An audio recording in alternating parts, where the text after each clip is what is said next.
Genuinely, she had an inclination maybe, but she did not know the whole truth. I was interested. I was in the Big Boss, but I was interested to see कि अब क्या होगा. अच्छा, उनका romance का जो angle है वो काफ़ी आसिम ने सीरियस कर लिया था. सबसे पहले आपसे जानना चाहूंगी, घर के अंदर एकदम तहलका मचा हुआ है, वाइल्ड कार्ड पे वाइल्ड कार्ड आया जा रहा है, क्या कहेंगे अभी का जो एक हफ्ते से चल रहा है उसके ऊपर क्या कहेंगे आप सर? मैं इतना कह सकता हूँ कि I think they want lot of changes और बहुत एक्साइटमेंट क्रिएट करना चाहते हैं घर के अंदर, मगर उसके लिए वो सोचते हैं कि अगर पुराने लोगों को जो रह चुके हैं उनको निकाल के वाइल्ड कार्ड एंट्रीज डालें जो जिन्होंने पहले सीजन्स में एक्साइटमेंट क्रिएट किए हुए हैं, तो उससे may be the house will become more active. मगर हाउस ऑलरेडी बहुत एक्टिव है. अगर आप नोटिस करें तो हाउस बेतहाशा एक्टिव है इन द लास्ट 2-3 डेज. जिस तरह से सलमान वेंट आफ्टर एवरीबडी और जिस तरह से आपने माहौल देखा है, उन्होंने कह दिया कि भाई अगर आप लोग बातें नहीं सुनते, आपके लिए दरवाज़ा खुला, आप बाहर निकल जाइए, सबके सब. So everybody was told to go out. भाई दरवाज़ा खोल दिया है, अभी जिसको बाहर जाना है लड़ो मत, एक दूसरे को मारो मत. इमेजिन 4 लोगों की उंगलियां टूटी हुई हैं. Now this has never happened where you have broken bones and broken limbs in the house. और इस बात पे वो काफ़ी नाराज़ हैं. और अरहान का आने का रीज़न तो अब क्लियर हो गया है. Arhaan went with the proposal to Salman Khan कि मैं रश्मि से एंगेजमेंट करूँगा या I propose to her for marriage. और फिर उन्होंने अपना एक ड्रामा क्रिएट करके उनको अंदर भेज दिया. मगर उस ड्रामा को उन्होंने और ड्रामा बना दिया जब बोला कि have you told her all the truth. So this became a little more controversial. Everybody expected कि अब क्या होगा, अब क्या होगा.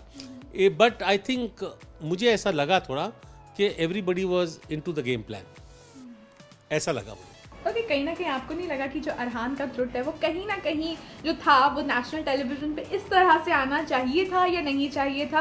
या क्या लगता है जो ये ड्रामा कहूँ या फिर थोड़ा सा इमोशनल हो गई थी हमारी जो रश्मि है, तो किस तरह का एक गर्ल के लिए हो सकता है ये, क्योंकि उसके रिलेशनशिप की बात की जा रही है और नेशनल टेलीविजन, तो आपको क्या लगता है कितना सही था उसको ट्रुथ जानने के लिए?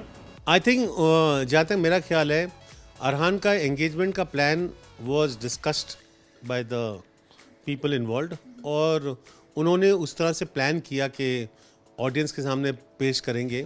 उसका जो स्कैंडल इशू जो उन्होंने डाला है was I think a Trump card for additional viewership. कहते हैं द शॉक वैल्यू, जिसे कहते हैं shock value.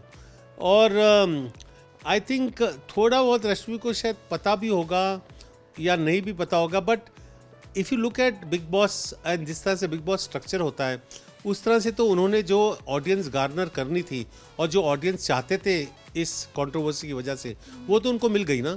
So people were I was interested. I was in the Bigg Boss, but I was interested to see कि अब क्या होगा.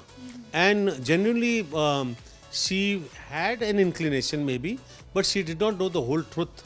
And वो शायद उसको अफेक्ट किया हो और ultimately they tried to play it down and try to get it down to a certain level where it could be amicably settled.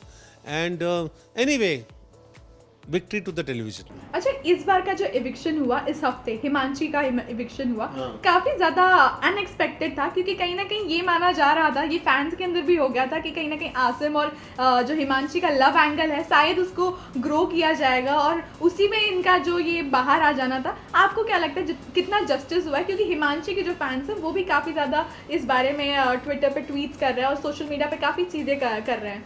Himanshi का जाना वॉज क्वाइट शॉकिंग बिकॉज मुझे लगा था शायद शिफाली जरीवाला जाएंगी कि अगर वो बिग बॉस का और वोट्स के अगर आप हिसाब पकड़ें तो.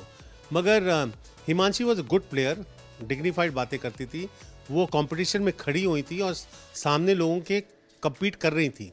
So all of a sudden, अच्छा उनका रोमांस का जो एंगल है वो काफ़ी आसिम ने सीरियस कर लिया था.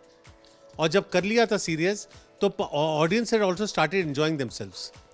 ऑल ऑफ अ सडन जब वो बाहर गई तो everybody was very shocked. And I feel that we have lost a good romantic interlude in the show जो आगे शो को थोड़ा एंटरटेनिंग, सॉफ्टली एंटरटेनिंग कर सकता था. एग्रेसिव एंटरटेनमेंट है, एक थोड़ा सॉफ्ट एंगल भी चलना चाहिए शो में, वो थोड़ा मिसिंग हो जाएगा. अच्छा, एक अब चीज़ बहुत इंपॉर्टेंट जो मैं जानना चाहती हूँ, काफ़ी दर्शक हैं जो जानना चाहते हैं कि सर आप क्यों नहीं जा रहे? जब बिग बॉस में इतने सारे कंटेस्टेंट्स हैं वापस आ रहे हैं, वाइल्ड कार्ड्स हो रहे हैं, तो क्या ऐसा चीज है अगर आप जाएंगे तो अब आपका गेम बदल सकता है? जरूर बदलेगा, बिकॉज एक चीज मुझे पता चल गई है कि वहाँ ज्यादा एग्रेशन और इनसाइड द फाइट्स आदमी को होना जरूरी है. You have to be placed in all this places जहाँ भी होता है. तो अगर मैं जाऊंगा तो ये सब चीजें तो होंगी, मगर मैं म्यूजिक का भी नहीं छोड़ूंगा एंगल. जी। म्यूजिक भी होगा, मस्ती भी होगी, पर फाइट्स भी होंगी. जी। थोड़ा एग्रेशन होगा, थोड़ा मूवमेंट ज्यादा होगा.